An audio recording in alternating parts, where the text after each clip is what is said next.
Hello, everyone. Thanks for tuning in.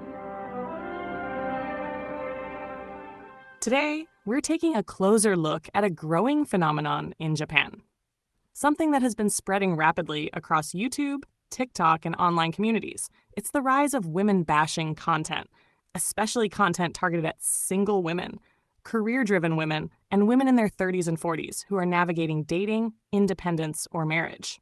Now, this isn't just a simple men versus women issue. It reflects something deeper: changes in culture, identity, economics, psychology, and relationships. So today, we're going to unpack what's happening and why. Over the past few years in Japan, there has been a noticeable surge in videos and posts that ridicule specific groups of women, particularly women over 30 who are unmarried, women focused on career or independence, women using dating apps or matchmaking services, single mothers. The messaging in these videos tends to repeat similar narratives. Women over 30 have no value. Career-focused women end up lonely. Women who aim too high deserve to fail. Single mothers brought it on themselves. Creators often claim they are simply telling the truth or saying what others are afraid to say, but the tone is rarely educational or constructive. Instead, these messages turn women's real-life struggles into entertainment, something to mock, laugh at, or judge. And the comments often amplify this attitude by celebrating the humiliation as if it were a victory. So why has this content become so common in Japan? There are several reasons, and the first one is historical. For decades, Japan operated under a very fixed social script. Men worked and earned the income, and women married, supported the household, and raised children. But over the past few decades, everything changed. More women now pursue higher education. More women are financially independent.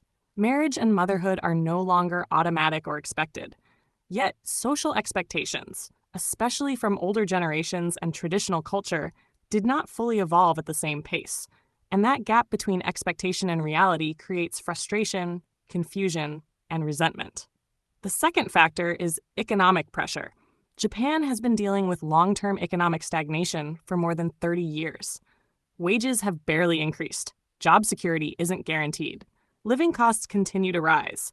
Many men today feel they cannot meet the provider role that society still expects from them, even if they want to. Some respond with withdrawal, others respond with anger, and some find emotional release in blaming women, especially those who appear selective or independent. The third factor is loneliness. Japan has some of the highest levels of social isolation among developed countries. Many people lack close friendships, emotional support, or community. Work hours are long, social environments are shrinking, and dating culture is shifting online. In that environment, the internet becomes a substitute for connection. Women-bashing content provides a quick emotional payoff, a sense of superiority, validation, and belonging. Even if it's negative, it feels like identity. It feels like community. And that makes it addictive. Another reason this trend spreads so quickly is the algorithm. Content that triggers strong emotions, whether anger, laughter, or shock, performs extremely well. Women-bashing videos often generate heated arguments, emotional reactions, comment wars, repeat views, shares, and duets, which means they gain visibility fast. And once creators realize that mocking women brings views, subscribers, and revenue, the cycle accelerates. Real lives and real feelings become content. Now, this isn't just a Japanese issue. Similar trends appear in many countries.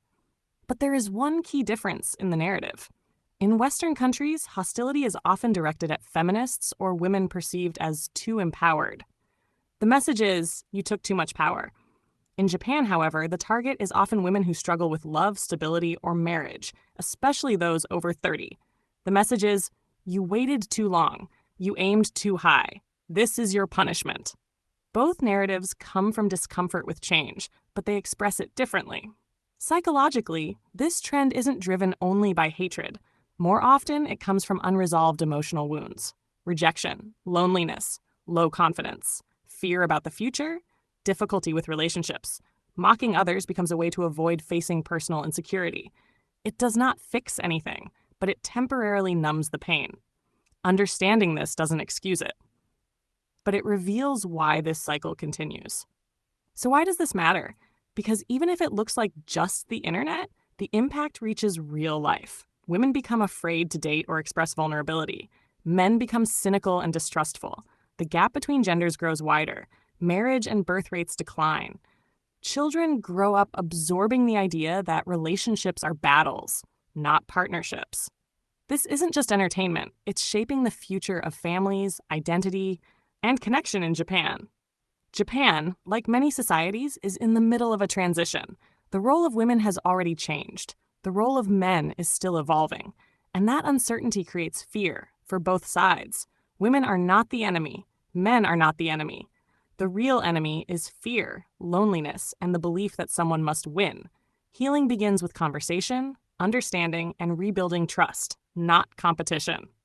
Thank you for watching. If this topic made you think, even a little, I invite you to share your thoughts in the comments, not to attack, but to understand.